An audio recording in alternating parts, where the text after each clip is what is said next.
Ladies and gentlemen, thank you for joining us at the first year Valedictory lecture. It's my great pleasure to introduce Josh Inwood. I'll do that in a moment. First, I should tell you who I am. I am Paul C. Taylor. I'm the Associate Dean for Undergraduate Studies here in the College of the Liberal Arts. And we are grateful to you for spending a little bit of time with us on a beautiful, beautiful spring day. It's a great sacrifice given how lovely it is outside. So thank you so much for doing that. I just want to share a couple of words with you about the kind of thing we are here to do, and then I will introduce Professor Inwood. So our first year Valedictory lecture is part of a broader enterprise related to our first year experience program that we have undertaken. Our thinking was something like this. One of the wonderful things about college is that if you organize yourself properly, if you organize your affairs properly, you have a great many opportunities to create, join, contribute to rich and wonderful communities.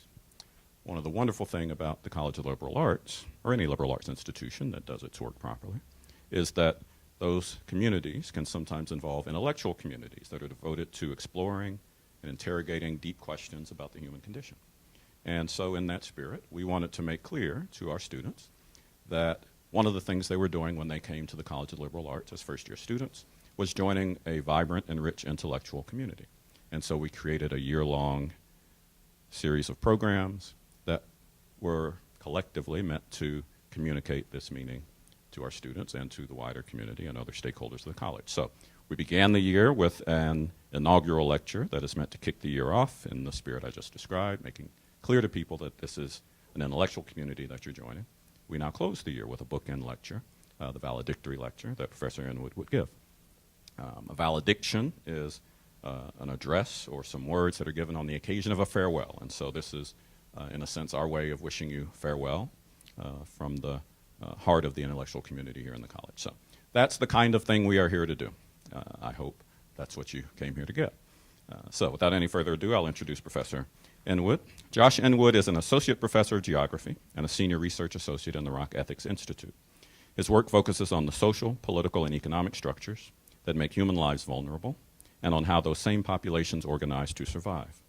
His work has appeared in numerous scholarly journals and also in the popular press.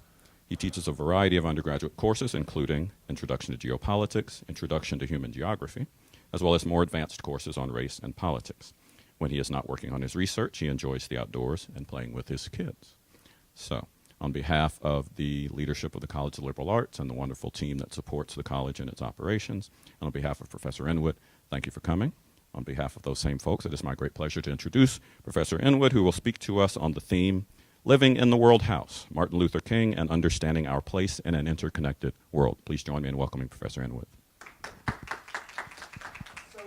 don't normally do this, but I thought I would start off with a little story.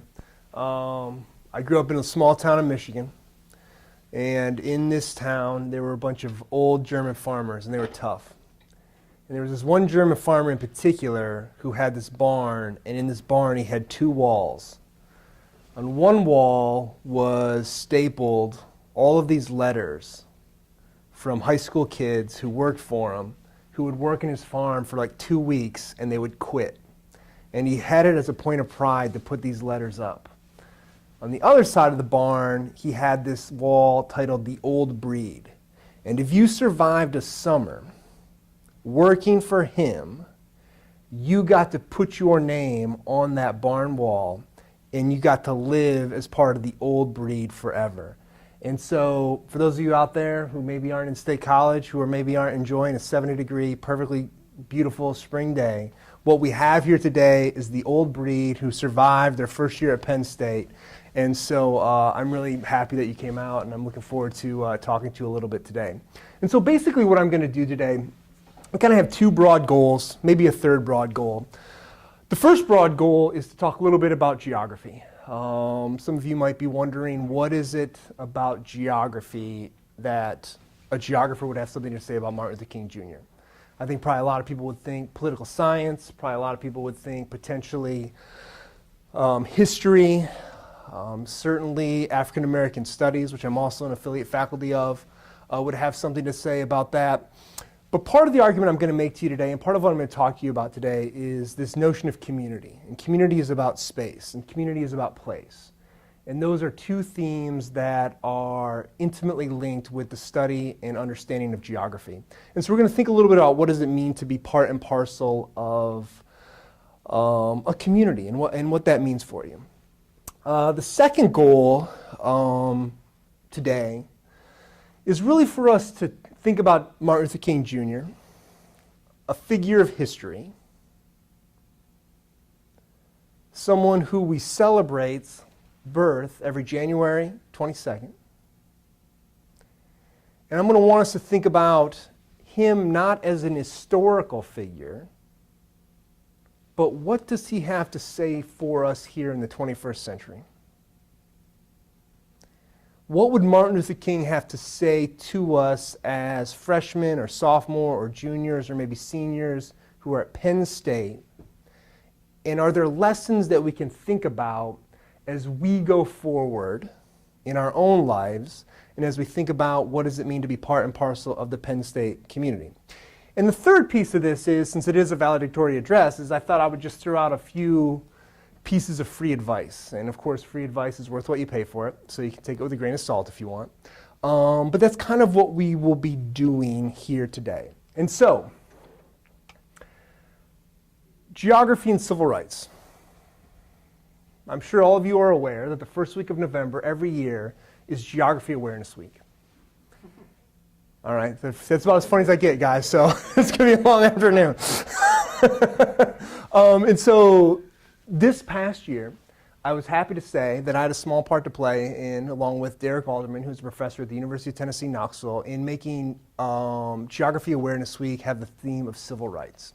And for us to think about what does it mean to have geography be part and parcel of the way that we think about civil rights. And we were very interested in this for a number of reasons.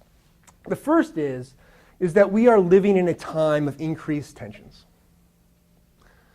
When we wrote that op-ed in 2015, 2016, there was the Charleston 9 shooting, where someone who had become radicalized on the internet sat amongst that crowd of worshipers who were in a Bible study. He pulled out that pistol and he shot those 9 people in that church. We thought about someone like Sandra Bland, a woman who had been pulled over by the police, who had been detained in a jail, and who died under mysterious circumstances. If you just pay attention to the news a little bit, it is obvious that we have a crisis of policing in this country when it comes to the lives and experiences of black men and women in this country. And so thinking about that and thinking about what does that mean for us in the 21st century is something important for us to do as geographers and really just as citizens in a broader community. Of course, there's also Ferguson, Missouri. There was the Ferguson uprising that happened after the death of Michael Brown. And more recently, just this past year in Charlottesville, Virginia, you had controversy over memorials, over the Confederate memorials, the place of Confederate memorials in American society. And you also had a situation in which white supremacist neo-Nazis were marching through the streets of the United States. And so we thought as geographers that we should have something to say about this. We thought about this as people who live in the United States of America, that as American citizens, we should not sit silently by while these things are taking place in our communities. And so part of what we're going to do today and part of what we're going to think about today is there something that King can tell us that can help us think about these situations? Now, just out of curiosity, how many of you have heard of Martin Luther King Jr.? All right, so almost everyone in this room has heard of Martin Luther King Jr. Not a surprise. Martin Luther King Jr., a civil rights icon, someone who we celebrate, as I said, his birthday in January, who is part and parcel now of the American canon of significant people in this country. Well, just out of curiosity, how many of you have heard of Rosa Parks? All right. Rosa Parks, She was a woman, obviously, in Montgomery who refused to give up her seat to a white man on a city bus, which sparked the Montgomery bus boycott, a boycott that lasted well over a year, and which began the process of ending segregation in the United States. Well, let me ask you this question. How many of you have heard of Thelma Glass? One person has heard of Thelma Glass in this room, which is actually 100% more than in any room I've ever asked that question before. Thelma Glass was a geography professor at Alabama State University. Many people don't realize that she was instrumental in planning the Montgomery bus boycott, working behind the scenes, planning the transportation routes, using her geographic knowledge to think about how are you going to get African Americans in Montgomery, who in many cases lived miles and miles away from where they worked, from where they lived to where they worked. And so another reason that we really wanted to think about civil rights, another thing we really want to think about the civil rights movement and geography is to try to recover some of the lost history of people like Thelma Glass, who were instrumental in changing the face of America. And so part of the reason I wanted to talk about King today, and part of the reason I wanted to talk about the World House today is not all of us are going to be kings. Not all of us are going to be Parks. But many of us in our lives will be the Thelma Glasses, working behind the scenes, making significant contributions to our community. Sometimes those contributions will be written up at the end of our lives in the New York Times, but the reality is for most of us that will not be the case. But that doesn't mean that we shouldn't be involved in our communities. It doesn't mean we shouldn't be thinking about our communities. It doesn't mean that we shouldn't be working in our communities. And so those of you who are freshmen, you have joined the Penn State community this year. You have come from far afield, from all over the world in some cases, and you have joined the Penn State community. And so what we're going to do today is we're going to think about what does it mean to be part and parcel of a community. And do we have some ethical obligations potentially to each other, for each other, to this institution? And what does that mean to be a student here at Penn State? And so that's really what we're going to do this afternoon. And so we'll kind of talk a little bit about Martin Luther King. We're going to talk about his vision of the World House. We're going to think about what does that mean for us and to us as we go forward. And since this is a little bit more of an informal lecture, if you have questions or if you have comments or if something's not clear, you're more than welcome to kind of interrupt me as we go along. I promised my family that I would fire up that grill this afternoon, so this should not take more than about 45 minutes, 50 minutes, and then we'll be back outside in the nice weather.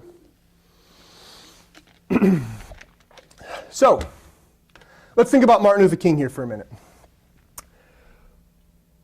So I want us to think just for a second about the reputational politics that go into the way that we think about and remember Martin Luther King. And so the question then, of course, becomes, what are reputational politics? Reputational politics are the historic reputations of a person. And it is key here is to remember that these reputations are not simply made by the individuals, but they're made by the way that we come to think about, memorialize, and remember individuals. And so we have a vision of Martin Luther King Jr. now as someone who integrated public transportation, as someone who gave a great speech in Washington, D.C., as someone who fought for a colorblind society, as someone who upheld the great tenets of American democracy. What we don't remember in terms of these reputational politics is that in the last years of his life, Martin Luther King Jr. was not a popular man in the United States of America. The last Gallup poll that really polled King and what he was doing found that only 30% of white America approved of what Dr. King was doing. In the last years of his life, Dr. King was fighting for poor people. I was just in Memphis 2 weeks ago. I went to the Lorraine Motel. And it's always a very powerful reminder. If you have a chance to go to Memphis, if you have a chance to go to that National Civil Rights Memorial, it is a powerful reminder of King's life and his legacy, that he gave his life in Memphis, Tennessee, fighting for a 10-cent wage increase for garbage workers in Memphis, Tennessee. In 1966 here, Dr. King went to Chicago and he worked on integrating public housing or integrating neighborhoods, ending redlining in the city of Chicago. When he marched through the white neighborhood of Cicero, Chicago, white people in that community greeted him with stones, with rocks, with bottles, and Nazi salutes. In a scene very reminiscent of what went on in Charlottesville, Virginia. And so that's part of the way that we need to think about the reputational politics of King. On one hand, remember him as someone who held up the tenets of democracy, which of course is partially true, but he also had powerful things to say, and he offered a powerful critique of U.S. society. And so we're going to think a little bit about that, and we're going to talk a little bit about that as we go along today. So, in order to get into this notion of the world house, we are going to be working through Martin Luther King Jr.'s last book, published in 1967, Where Do We Go From Here? Chaos or Community? This is a book that was arguably King's most radical work.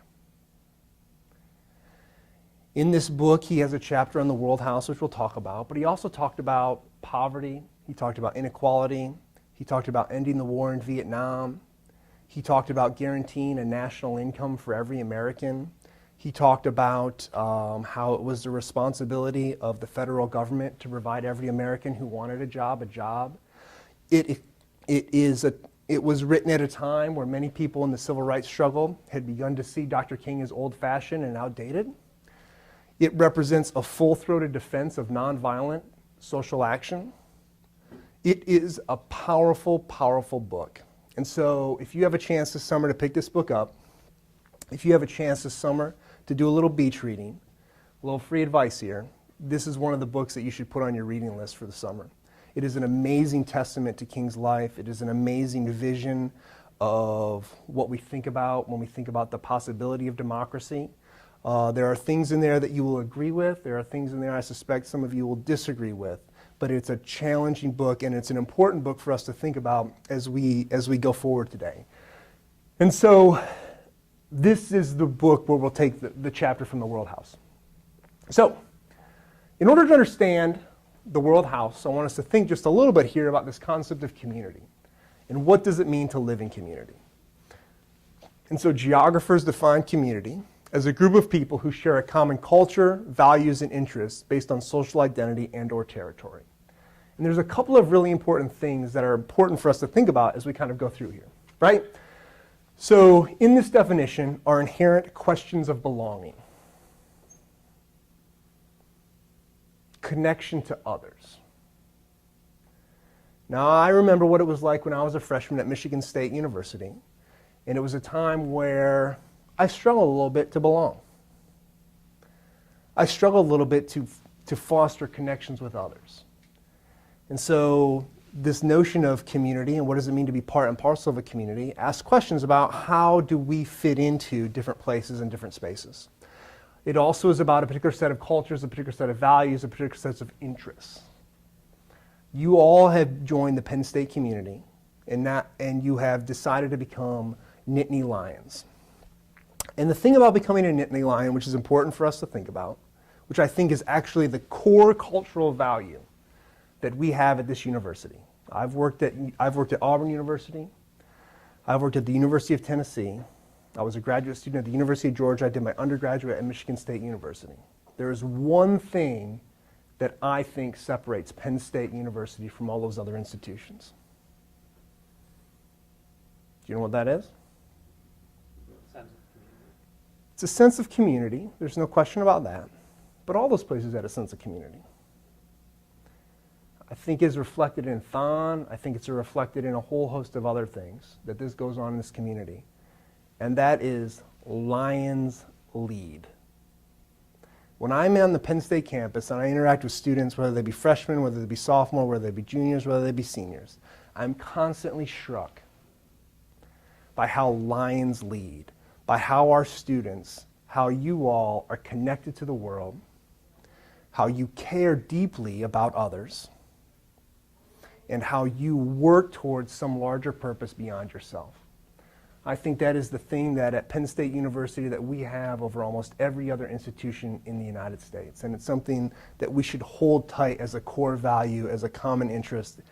And it is something that I believe that we have as an identity here on this campus. But the thing about community is about potentially excluding others. As King talked about in his book, Where Do We Go From Here, Chaos or Community?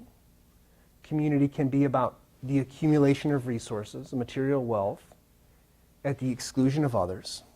And it can also be about defending your community from others. Now, I just told you that I believe firmly that lions lead, and that the Penn State community is a pretty amazing place because y'all are engaged in a lot of different causes and a lot of different activities in which lions lead. But I think we've also seen in my time here, I've been here for 2 years, some examples of where the Penn State community potentially was about excluding others. Where potentially the Penn State community was about defending the community from others and not necessarily being as inclusive of a place as it could possibly be. And of course, I'm thinking most recently of just that video that just surfaced of a supposed Penn State student who was using the N-word, and it was broadcast on social media. Those are not Penn State values.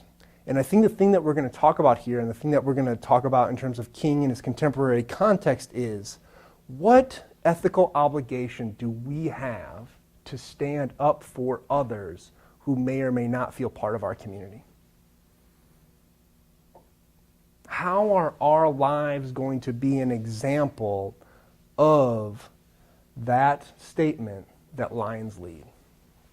And so part of what makes King so interesting, and part of what makes King's contemporary relevance so important, is that he challenges us in a lot of different ways to live up to a particular kind of ethical standard around the concept of community. What does it mean to be connected to another person, and what obligations do we have to each other and for each other to uphold a common culture, a common values, and a common set of interests that connects to others and allows lots of people from lots of different places to belong to this community? Those are questions, as freshmen in particular, that you will be asked to confront and answer throughout your whole education here at Penn State. For those of you who are juniors or seniors, those are questions that you will confront as you go on to graduate school, as you go into the Peace Corps, as you go on to jobs in different areas of the world. What are your obligations to others? And how will you fulfill that mantra that lions lead? And so that's part of what we're going to be doing here. And so King challenged us. He challenged definitions of community that exclude others, that are about defending your community, and he worked to reframe our understanding of community. And so let's think about what it was he was talking about. Let's think about what it was he was saying about community. And so in 1956, at the end of a huge rally during the Montgomery bus boycott, this is what King said about the end of the civil rights movement. King said that the end of the civil rights movement is reconciliation.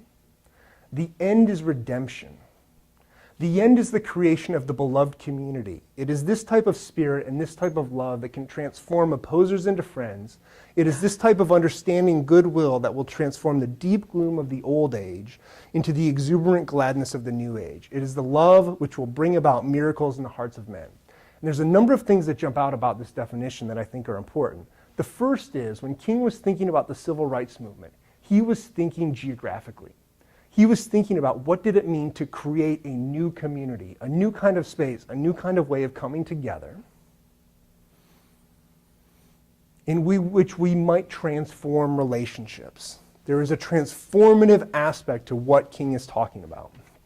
And so King is very much focused on this notion of transformative love as a key human relationship. The ways in which we are connected to each other. What does it mean to be responsible for each other? What does it mean to love Penn State and to put the community sometimes before yourself?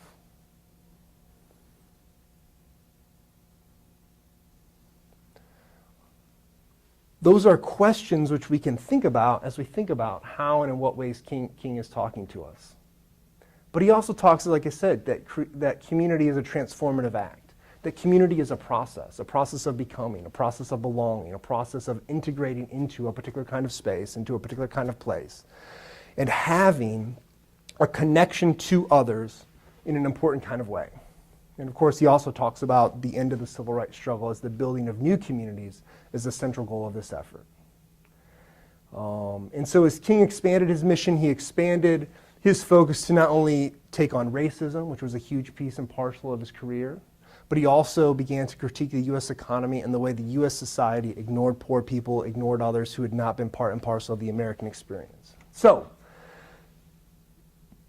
this is what King says in 1967, and where do we go from here, chaos or community? And this is really the kind of heart of what he was talking about when he talked about the World House. He said, quote, "We are lasting debtors to known and unknown men and women. When we arise in the morning, we go to the bathroom where we reach for a sponge which is provided for us by a Pacific Islander. We reach for soup that is created for us by a European. Then at the table we drink coffee which is provided to us by a South American, or tea by Chinese, or cocoa by West African.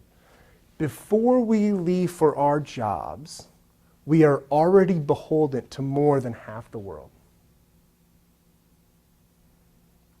King was saying this in 1967, 51 years ago.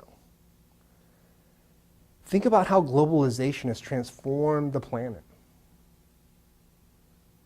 Think about the things that we possess, the electronic devices in our pockets, the clothes on our backs, the university community in which we live. These things are made possible by 2/3 of the world's population, if not more. Yet the question we have to ask ourselves is 2/3 of the world's population sharing in the fruits of that labor that make our lives possible?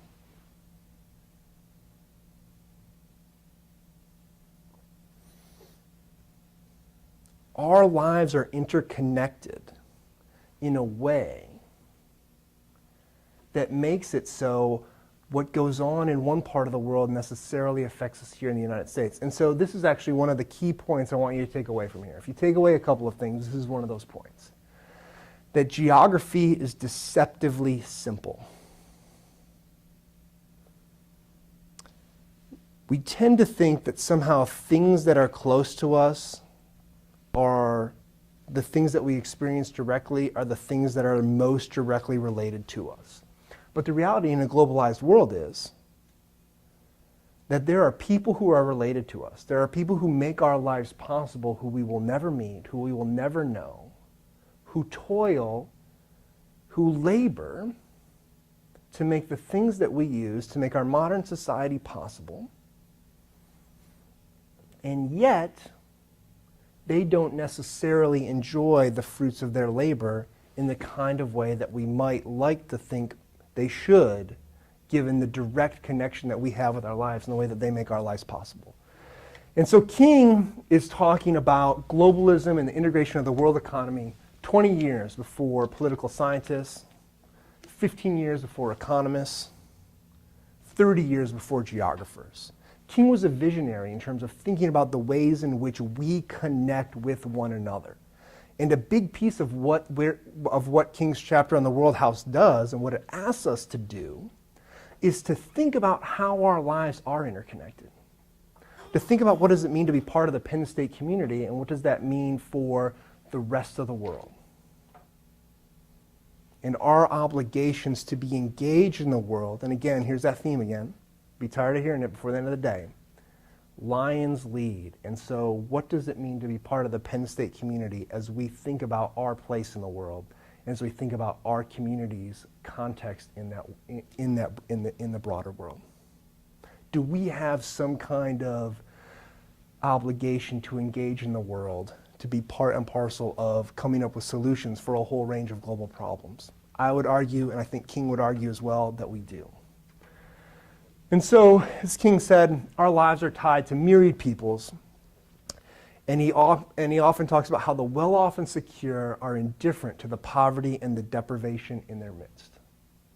He's writing this in 1967, arguably because of globalization, arguably because of the things that we have now. We have become indifferent to poverty and the deprivation in our midst. The things that make our lives possible. And what do those things mean for us and to us? And so, as King expanded his work, he went out across the country, he began to talk about these things, he began to think about these things, he began to preach, he began to talk about how are we connected to the broader world. And so King declared in Chaos or Community that all inhabitants of the globe are now neighbors, and that this worldwide neighborhood has been brought into being largely as a result of modern scientific and technological revolutions that were sweeping the globe. And of course, like the reality is, in 1967, King could not have imagined cell phones. King was just on the cusp of thinking about computers in terms of modern society.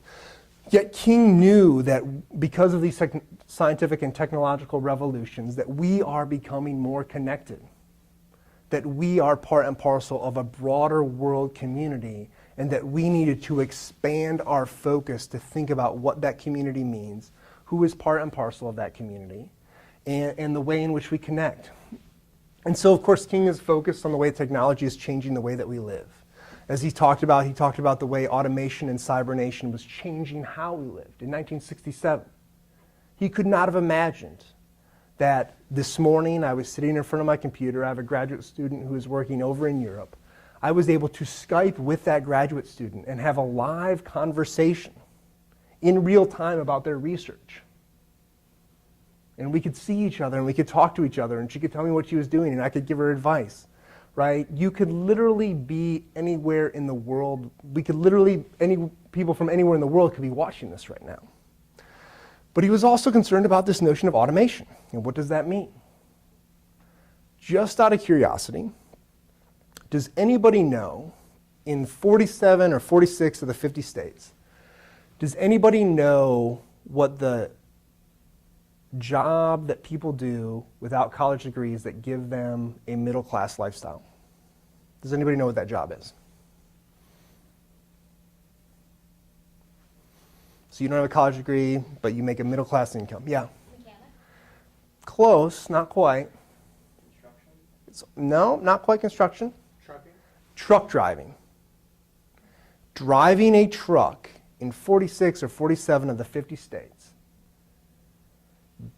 is a job that gives folks without college degrees a middle-class lifestyle. Automation, self-driving vehicles are changing or potentially changing a huge percentage of the American economy. King asks us to think about what does these technologies and what does this mean for us in the 21st century? How are we going to engage on the cusp of what will be a technological revolution in terms of the way that we get from points A to points B? Automation, self-driving vehicles, robotics are going to change the way that we live. And of course, here at Penn State, we have faculty who are doing these things, thinking about these things, and thinking about the way that we engage in terms of how these technologies are going to change our lives. King would ask us to think about what does it mean for us, what does it mean for people as we change the way that we think about community and the way that we think about doing work. But King is also concerned that these technologies can make people's lives better or worse, and depending on how they were put to use. And so a major chunk of what your lives will be about, I would argue, is about thinking through how we put these technologies to use. What does it mean to engage with these technologies, and how are these technologies going to change our lives? There is nothing that says that these technologies will be put to use for positive ends. There is nothing written that says these technologies will be put to use to negative ends. It is up to every single one of us in this room, out there, watching this on the internet, to think about what does that mean for us, and how might that change the way that we think about community?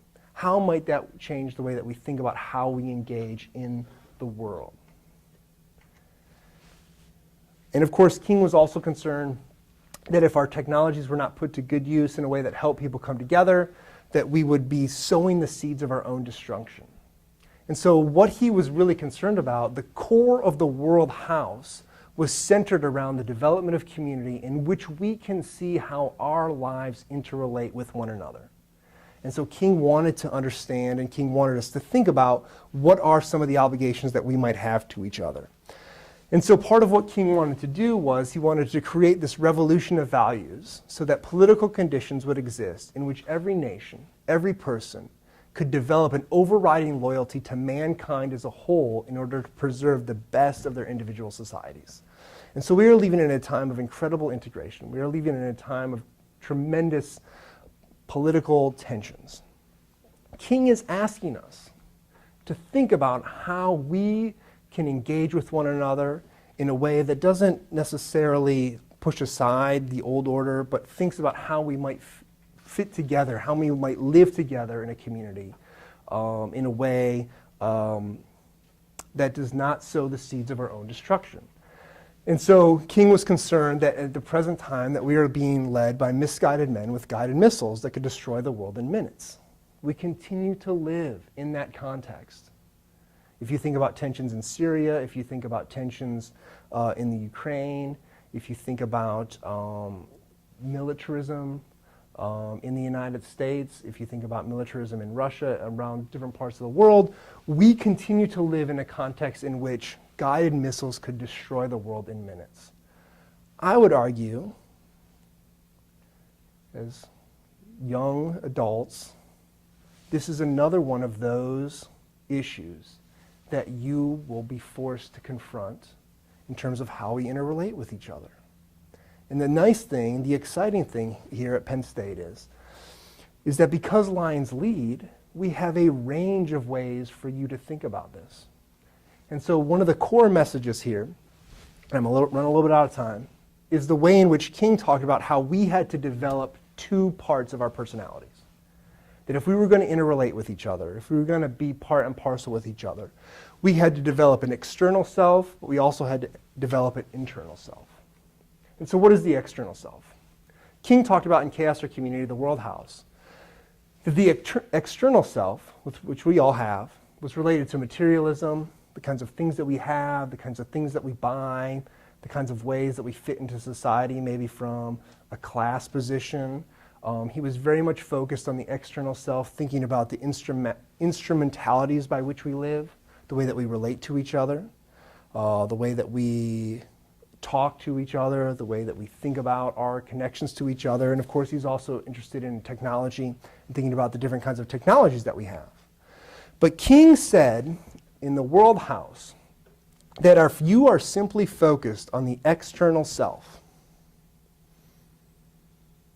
that if you do not also cultivate an internal self, that you will be missing an opportunity to become a integrated, fully developed member of a community. And so King really wanted us to focus on the development of our internal selves. He talked about moral judgment, spiritual ends. He talked about the appreciation of art, literature, of culture. He talked about our sense of who we are and what our purpose in life is. And so can anyone think about how we might go about developing that internal self? The opportunity that you have here as Penn State freshmen to take classes in ethics, to take classes in philosophy, to take classes in art, in literature, in history, in African American studies, to think about who you are, what you are, how you integrate into a community.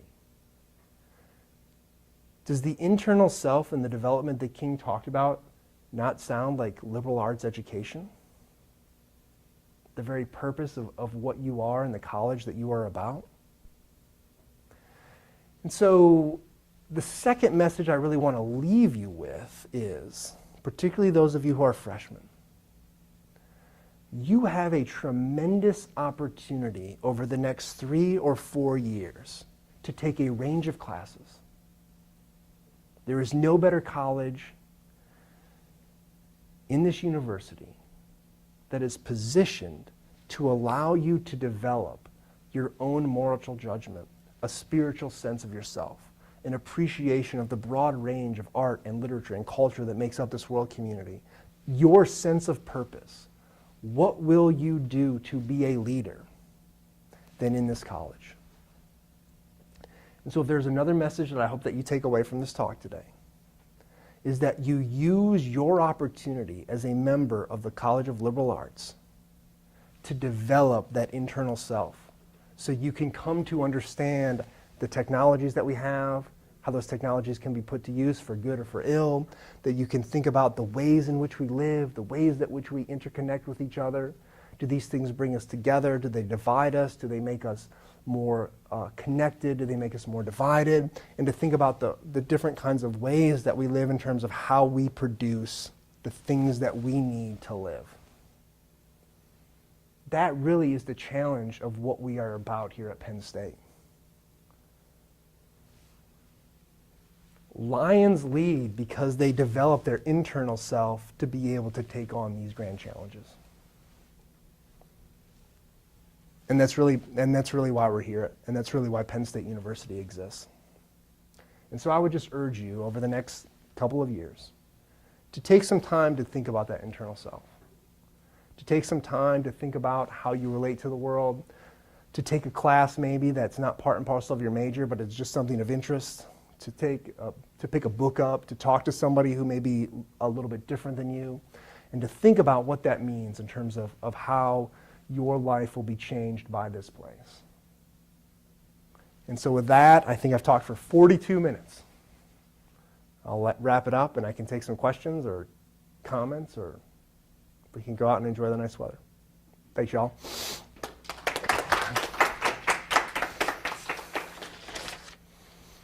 Professor Inwood, thank you so much for those challenging reflections. It's my great pleasure to open the floor for questions. Anyone have a question for Professor Inwood? I'll remind you that we are recording this to video, and so I will invite you to share your question using the microphone, not because we can't hear you, but because our distant interlocutors will not be able to hear you if we do not. So, questions for Professor Inwood? I'll hold it. So I learned in a couple of political science classes in terms of world development and say first world countries helping third world countries develop, that they put on a Western bias of what's the ideal version of being developed. How would you say King would work around that Western bias definition? You know, that's a great question. And so in that book, Chaos Our Community, he talked about a particular obligation that he talked about the developed world had to parts and parcel of the world that were being freed from or freeing themselves from colonialism. And he said if Western nations in particular used the moment of the 1960s, where you have freedom movements sweeping Africa, Asia, South and Central America, he said if Western nations used this moment to engage in a form of new colonialism, neocolonialism, which just reconnected these countries back to an exploitative economic or political situation, then the West would have missed a tremendous opportunity to lead the way in what he talked about, a true revolution of values. And so I think King would have a lot to say about the way that the world has developed, and particularly politically, since that time. And I think he would have a lot of challenging words, particularly for us in the West, about the ways in which we interrelate with lots of different parts and parcels of the world, and the way in which a set of economic connections have continued exploitative practices that, while different than what went on during colonialism, arguably have the same ends at the end of the day. That's a great question. I will take the prerogative of holding the microphone to ask my own questions. Yes, You have sure. invited us to think about the connections between geography and civil rights and the other sorts of things Dr. King represented. So I would be remiss if I did not take this opportunity to ask you as a geographer how you would encourage us to think of the King Memorial in D.C. Some people would say that the existence of that memorial, that remarkable statue, and the organization of space in our capital city is evidence that the United States has fully taken on board the ideas that Dr. King wanted to share with us, the values he insisted upon. Other people would say, well, no, there's something else going on here. And I'm wondering what you think of that use of space. Yeah, sure. So I want to preface my comments by saying that it is entirely appropriate that we memorialize and think about Dr. King on the National Mall. He was no question that he was a transformative figure in American history. But the problem of monuments is they're made of marble and concrete. And once you make something that's marble and concrete, it becomes solidified. It becomes concretized. And so because of this memorial, we have a particular kind of vision of King as the man who talked about the dream of his children growing up in a society free from racism, which of course is important and is something that he worked for and that we should continue to work for. We think about King who, along with Thelma Glass and others, helped to end segregation in Montgomery. The unfortunate part of that memorial and that monument is that many of the problems that King was wrestling with in the last years of his life, poverty, militarism, an expansive American global footprint that was often engaged in military exercises in Central and South America. He was very concerned about the war in Vietnam. That he challenged us to take that on. And you don't necessarily see that challenge in that memorial. I've been there several times. It's a moving memorial. It's certainly a testament to his life. But we need to remember King as someone who, of course, was an historical figure, but who has contemporary relevance, who has contemporary purchase. He was a social theorist about American life. He critiqued America. He had a very complex relationship with the federal government. Those are lessons that we need to think about in the 21st century. And those don't necessarily come out in the memorial on the National Mall.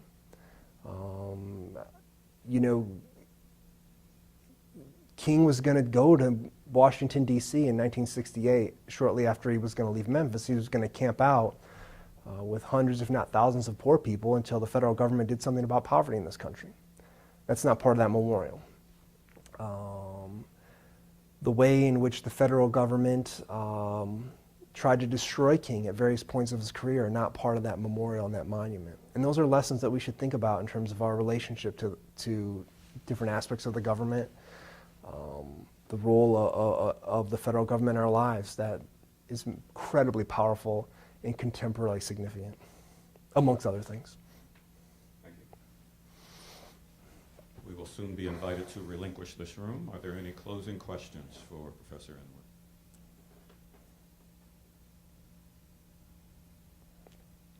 If not, please join me once again in thanking Professor Inwood for his thoughtful